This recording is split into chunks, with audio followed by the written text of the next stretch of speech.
반복되는 일상에 지쳐서 김민준 씨는 매일 퇴근 후 습관처럼 베란다에 앉아 커피를 마셨어요.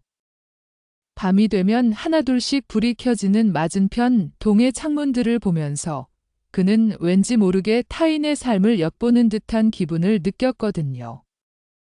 그러다 어느 날부턴가 유독 한 창문이 그의 눈길을 사로잡기 시작했어요. 바로 옆동 그녀의 창문이었는데 늦은 밤에도 불이 환히 켜져 있는 날이 많았고 왠지 모르게 그녀의 그림자가 움직이는 모습에서 자신과 비슷한 외로움을 잃게 되었죠. 그러던 중 민준 씨는 아주 희미하지만 특별한 빛을 발견하게 되는데 그건 마치 그에게만 보내는 듯한 은밀한 신호처럼 느껴졌어요. 과연 그 신호의 의미는 무엇이고 그의 무미건조한 일상은 이 신호로 인해 어떻게 변하게 될까요?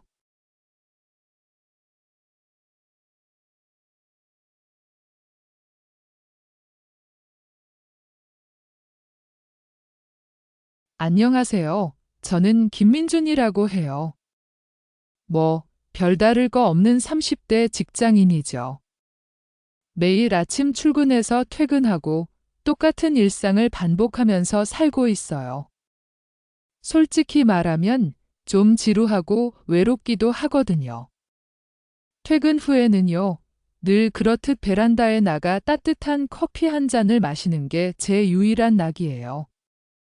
제가 사는 아파트에서는 맞은편 동이 바로 보이는데요. 저녁이 되면 불이 하나둘 켜지면서 그 안에 사는 사람들의 모습이 어렴풋이 보인단 말이에요. 불 켜진 창문들을 가만히 보고 있으면 저마다 다른 이야기들이 펼쳐지는 것 같아서 신기하게 느껴져요. 어떤 집은 불이 환하게 켜져 가족들이 식사하는 모습이 보이고 또 어떤 집은 고요하게 불빛 하나만 켜져 있고요. 저는 그렇게 남들의 삶을 관찰하면서 잠시나마 제 현실의 무게에서 벗어나는 기분을 느끼곤 했어요. 저마다의 공간에서 각자의 시간을 보내는 모습들을 보면서 왠지 모르게 저 혼자만 세상에 동떨어져 있는 건 아니구나 하는 위로를 받기도 했고요. 그 작은 베란다가 저한테는 답답한 일상 속에서 잠시 숨통을 트이게 해주는 저만의 비밀스러운 탈출구였던 셈이죠. 매일 밤 그렇게 커피를 마시며 창밖을 응시하는 시간이 제게는 소중한 순간이었답니다. 그때까지만 해도 제게 그렇게 특별한 일이 생길 거라고는 전혀 예상하지 못했죠. 그러던 어느 날이었어요. 여느 때처럼 베란다에 앉아 커피를 마시고 있었는데 제 시선이 맞은편 동 10층 베란다에 멈춘 거예요. 그곳에는 한 여자가 서 있었죠. 밤하늘을 멍하니 응시하는 그녀의 뒷모습은 어딘가 모르게 쓸쓸해 보였어요. 주변의 다른 창문들은 저마다의 불빛으로 활기찬 모습이었는데 그녀의 공간만은 마치 시간이 멈춘 듯 고요하고 또 차갑게 느껴졌거든요. 첫눈에 봐도 참 아름다운 여성이었지만 그 아름다운 뒤에는 설명하기 어려운 불안감 같은 게 짙게 드리워져 있었어요. 저는 왠지 모르게 그녀에게서 눈을 뗄 수 없었죠. 대체 무슨 사연이 있을까? 왜 저렇게 혼자서 밤하늘을 바라보고 있을까 하는 묘한 호기심이 생겨나는 거예요. 밤바람에 머리카락이 흔들리는 모습이나 어깨를 약간 움츠리고 있는 모습 같은 것들이 제 마음 한켠을 건드렸달까요? 그날 이후로 저는 무의식적으로 그녀의 베란다에 시선이 가곤 했어요. 마치 영화 속 한 장면처럼 저 멀리서도 느껴지는 그녀의 고독이 저를 자꾸만 끌어당기는 듯한 기분이었죠. 나중에 알게 된 그녀의 이름은 이지현이었답니다. 지현 씨의 존재가 제 무미건조한 일상에 작은 파문처럼 번지기 시작했던 거예요. 며칠이 지났을까요? 저는 계속해서 무심코 지현 씨의 베란다를 보곤 했는데 어느 날 저녁 이상한 패턴의 불빛이 깜빡이는 것을 목격하게 된 거예요. 정확히 같은 시각이었어요. 분명 누군가 의도적으로 조작하는 듯한 규칙적인 듯하면서도 어딘가 불규칙한 빛의 깜빡임이었죠. 처음에는 그저 우연이겠거니 아니면 누가 집안에서 뭘 하는 걸 우연히 본 걸 거라고 대수롭지 않게 여기려고 했어요. 하지만요, 이상하게도 그 불빛이 자꾸만 신경 쓰이는 거예요. 마치 누군가에게 보내는 신호처럼 느껴졌다고나 할까요? 어두운 밤하늘 아래 그 작은 불빛이 제 눈에는 너무나 선명하게 박혔어요. 처음에는 짧게 깜빡였다가 다음에는 길게 그리고 또 짧게 이어지는 패턴이었죠. 제 머릿속에서는 저게 뭘까? 대체 무슨 의미일까? 하는 의문이 꼬리를 물고 이어졌어요. 평소 같으면 그냥 지나쳤을 일인데 지현 씨와 관련된 일이다 보니 더욱 예민하게 받아들여졌던 것 같아요. 미묘한 긴장감이 제 마음속에 서서히 피어오르기 시작했고요. 그저 우연이라고 치부하기에는 어딘가 석연치 않은 그런 불길한 예감이 스멀스멀 올라오는 밤이었답니다.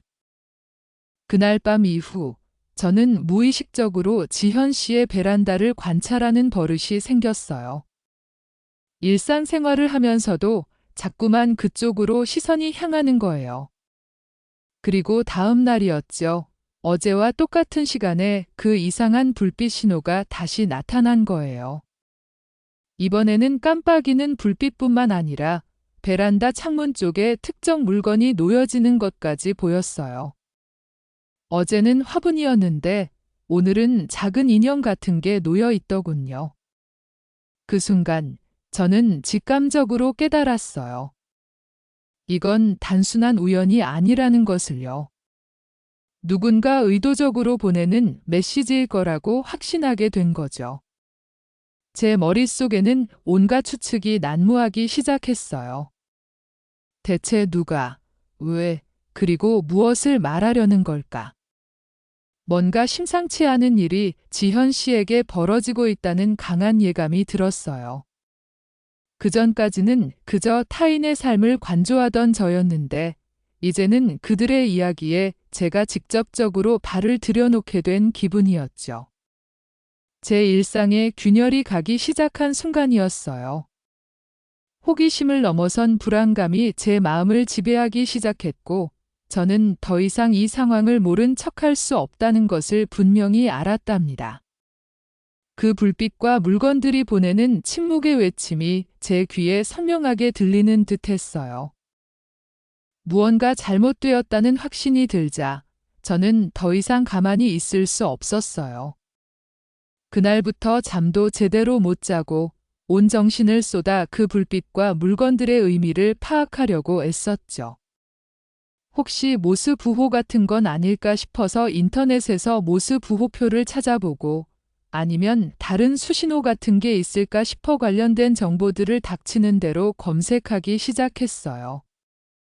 제가 본 불빛의 깜빡임 패턴을 종이에 적어가며 분석해보고 어떤 물건이 언제, 어디에 놓였는지를 꼼꼼하게 기록했죠.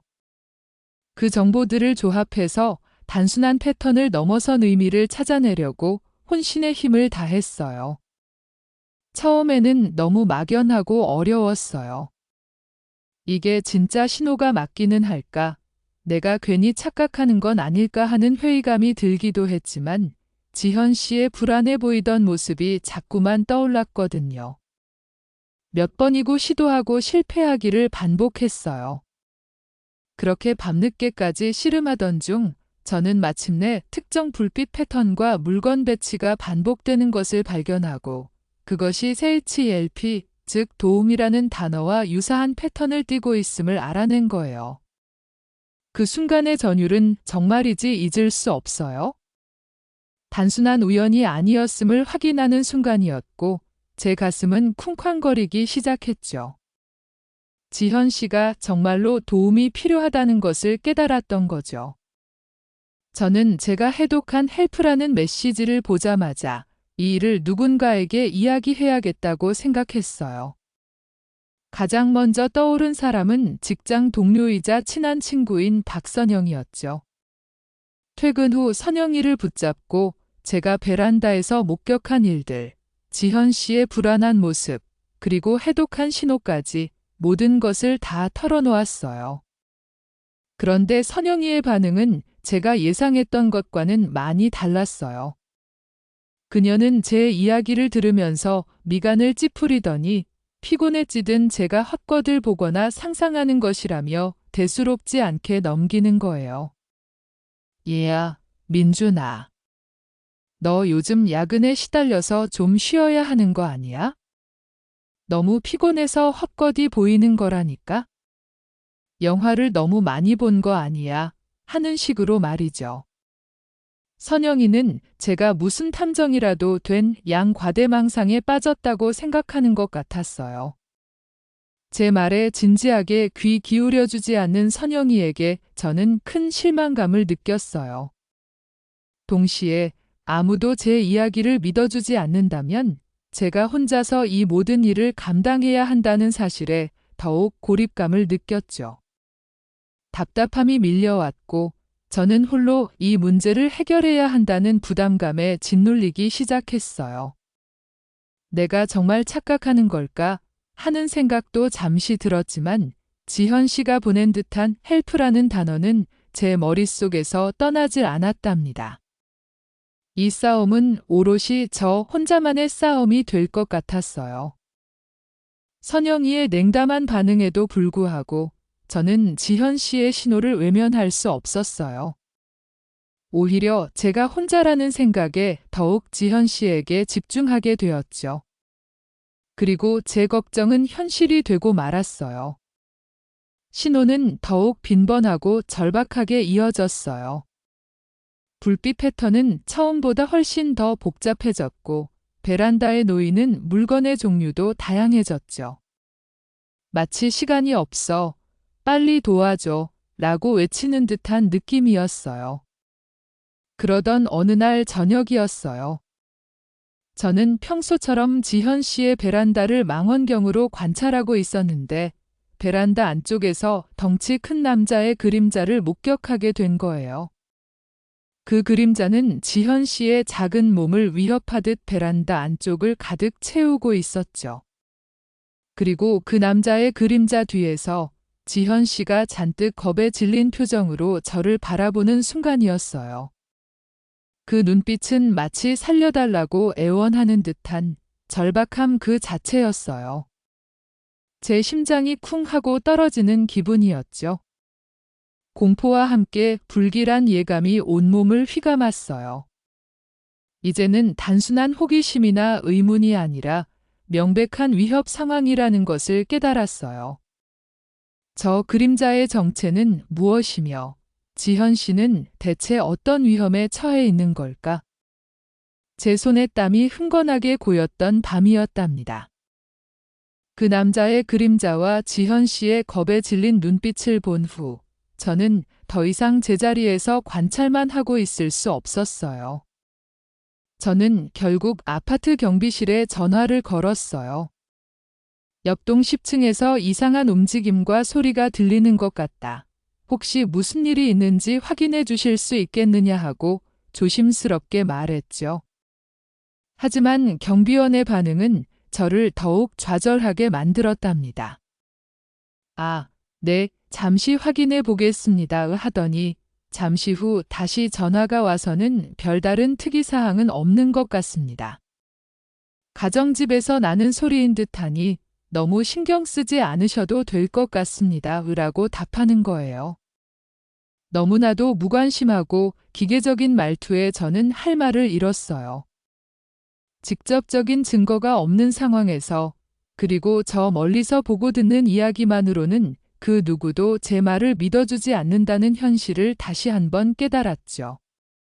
그들의 입장에서는 충분히 이해가 가는 부분이었을 테지만 지현 씨의 상황을 목격한 제 입장에서는 너무나 무력하게 느껴졌어요.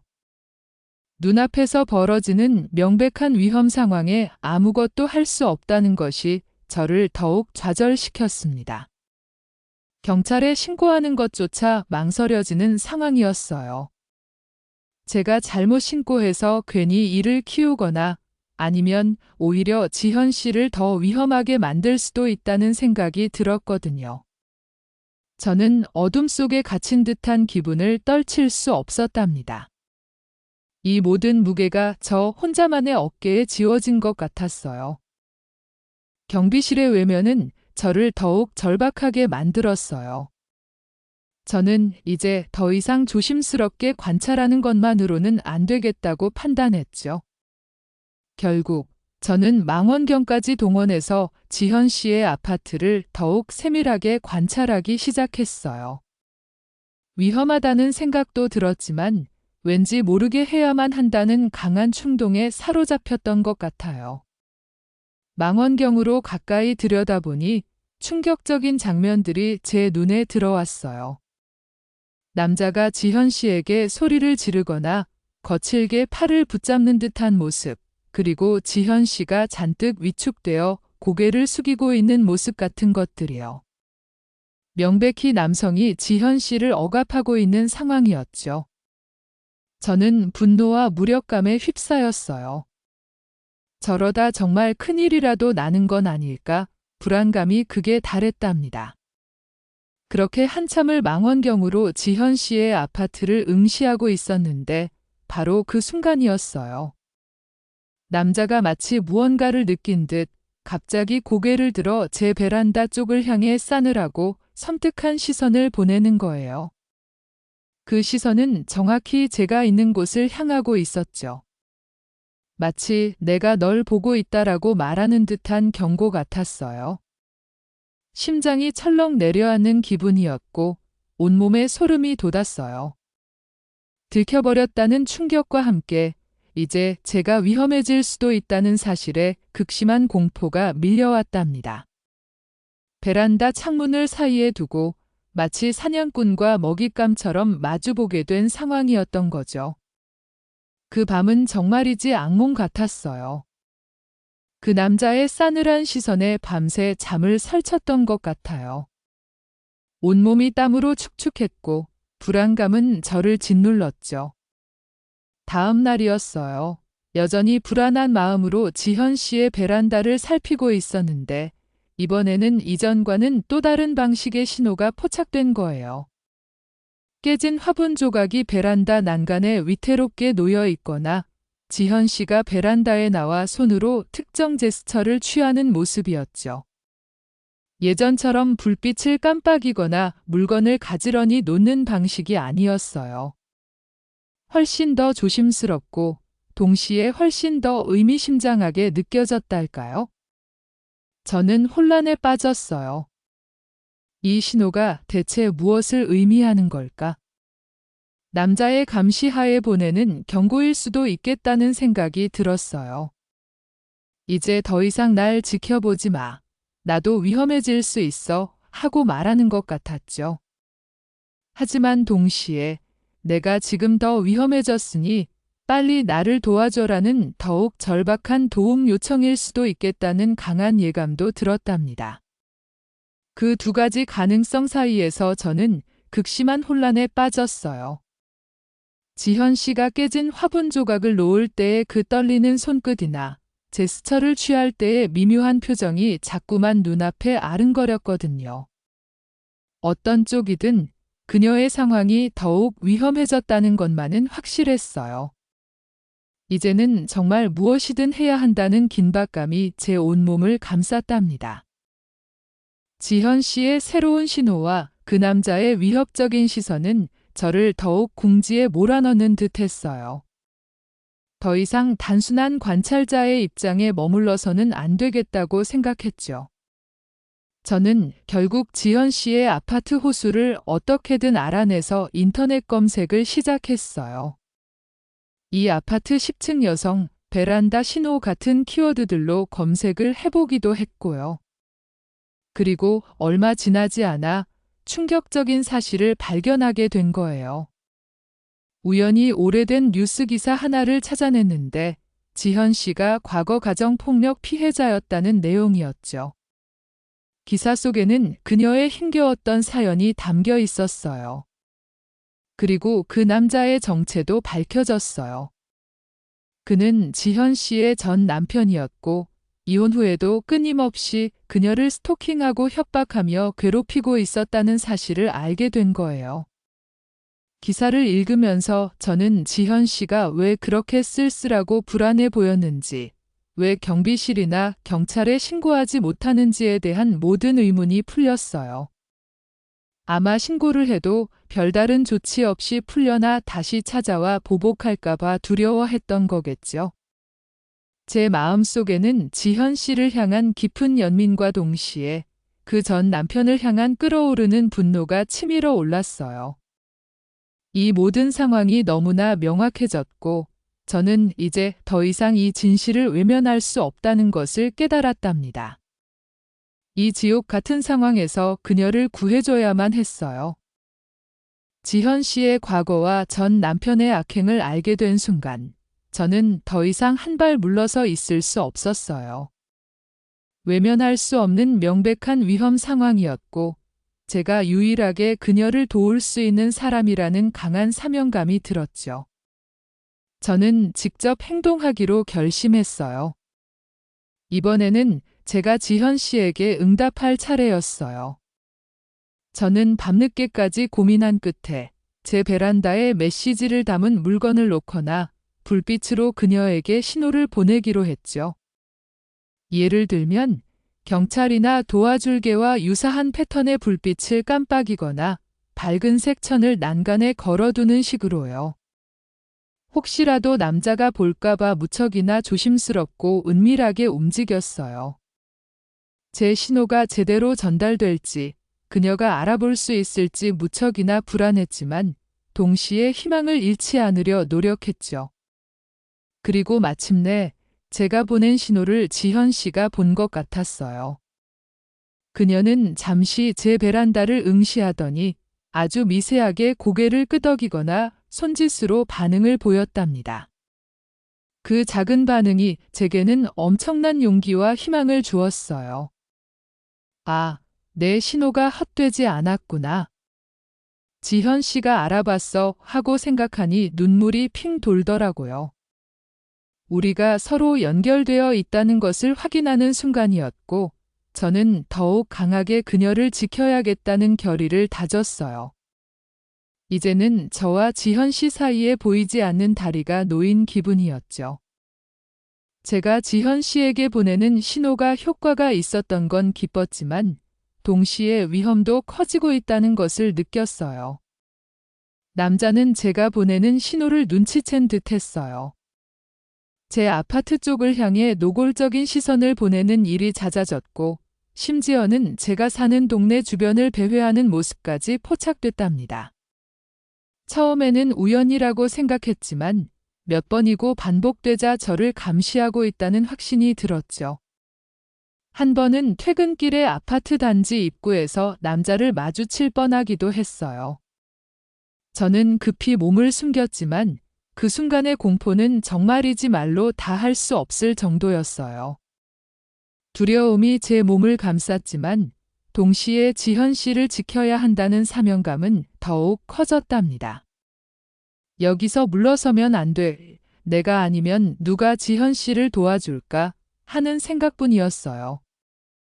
밤에는 창문을 닫고 커튼을 쳤지만 잠시라도 베란다에 나가 신호를 주고받을 때면 온몸의 신경을 곤두세웠어요. 마치 영화 속 스파이처럼 은밀하고 조심스럽게 행동해야만 했죠. 제가 보낸 신호가 지현 씨에게 희망을 주었을지는 몰라도 동시에 제 목숨까지 위협할 수 있는 상황이라는 것을 분명히 느끼고 있었어요. 이 위험한 감시 속에서 저는 한순간도 긴장을 늦출 수 없었답니다. 매일 밤이 살얼음판을 걷는 것 같았어요. 매일 밤 그렇게 살얼음판을 걷는 듯한 긴장감 속에서 지냈어요. 그리고 마침내 제가 가장 두려워하던 순간이 찾아오고 말았죠. 어느 날 저녁이었어요. 평소처럼 지현 씨의 베란다를 주시하고 있는데 남자가 지현 씨를 거칠게 밀치고 손찌검을 하는 듯한 상황이 발생한 거예요. 지현 씨는 비명에 가까운 절규와 함께 온몸으로 필사적인 신호를 제게 보내고 있었어요. 그녀의 몸짓과 눈빛은 지금 당장 도와달라고 외치고 있었죠. 저는 더 이상 망설일 수 없었어요. 망설이는 한순간이 지현 씨에게는 영원과 같을 거라는 생각이 들었거든요.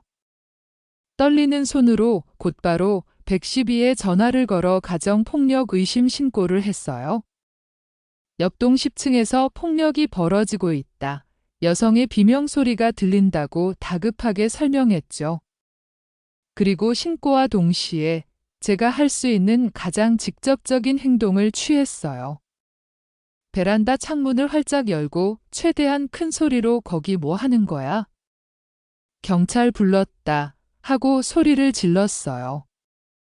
그와 동시에 빈 화분이나 물건들을 베란다 밖으로 던지며 남자의 시선을 분산시키려 애썼죠. 깨지거나 부딪히는 소리가 밤의 정적을 깨뜨렸고 그 소리에 남자가 잠시 멈칫하는 것이 보였어요. 저도 모르게 제 심장이 미친 듯이 뛰고 있었지만 오직 지현 씨를 구해야 한다는 생각뿐이었답니다. 저의 절박한 외침과 행동이 그들에게 전달되기를 간절히 바랐어요. 모든 것이 위태로운 위기의 순간이었죠. 제가 필사적으로 소리를 지르고 물건을 던져 남자의 시선을 분산시키는 와중에 드디어 경찰차가 사이렌을 울리며 아파트 단지로 진입하는 소리가 들려왔어요. 몇 분이 채 되지 않았는데도 제게는 영원처럼 느껴지는 시간이었죠. 경찰이 지현 씨의 집으로 출동하자 남자는 더욱 미쳐 날뛰기 시작했어요. 그는 지현 씨를 인질 삼아 경찰에게 저항하며 난동을 부렸죠. 아수라장이 따로 없었어요. 저는 제 베란다에서 그 모든 상황을 숨죽여 지켜보고 있었어요. 지현 씨는 그 와중에도 저의 베란다를 향해 간절한 눈빛을 보냈어요. 마치 경찰에게 내가 뭘 말했는지 알려달라는 듯한 눈빛이었죠. 저는 제가 그동안 해석했던 신호들을 떠올렸어요. HLP, 전 남편, 스토킹, 가정폭력 같은 단어들이 머릿속을 스쳐 지나갔죠. 저는 망설임 없이 경찰에게 제가 알고 있는 모든 정보와 그 신호들의 의미를 외쳤어요. 남자는 전 남편입니다. 스토킹하고 있어요. 여자는 계속 도움을 요청했습니다. 하고요. 제 말을 들은 경찰들은 빠르게 상황을 파악하고 남자를 제압하기 위해 움직였어요. 격렬한 몸싸움 끝에 마침내 남자는 경찰에게 제압되었고 지현 씨는 구출될 수 있었답니다. 그 모든 순간이 꿈만 같았어요. 안도의 한숨과 함께 온몸에 힘이 쭉 빠졌지만 지현 씨가 안전하다는 사실에 제 마음은 비로소 평온해지는 것 같았죠. 사건은 그렇게 수습되었어요. 남자는 체포되었고 지현 씨는 경찰의 보호 아래 안전한 곳으로 옮겨졌죠. 저도 경찰 조사를 받으면서 제가 처음 불빛을 목격했던 순간부터 신호를 해독하고 남자의 위협적인 행동을 관찰했던 모든 과정을 상세하게 털어놓았어요. 제 진술과 지현 씨의 증언이 합쳐지면서 모든 진실이 명확하게 밝혀질 수 있었답니다. 며칠 뒤, 저는 다시 베란다에 앉아 맞은편 동의 10층을 바라봤어요. 더 이상 불빛이 깜빡이지 않고 물건이 놓여 있지도 않은 텅 비어버린 지현 씨의 베란다가 제 눈에 들어왔죠. 왠지 모르게 허전하고 쓸쓸한 기분이 들었어요. 그런데 바로 그때였어요. 잠시 후 텅 비었던 지현 씨의 베란다에 희미하게 불이 켜지더니 베란다 난간에 한 송이의 작은 꽃이 놓여지는 거예요. 너무나 갑작스러워서 저는 눈을 비볐죠. 마치 꿈을 꾸는 것 같았어요. 그것은 침묵 속의 감사이자 동시에 그녀가 새로운 시작을 할 것이라는 저에게 보내는 신호 같았어요. 그 작은 꽃 한 송이가 제게는 그 어떤 말보다도 큰 위로와 희망을 주었답니다.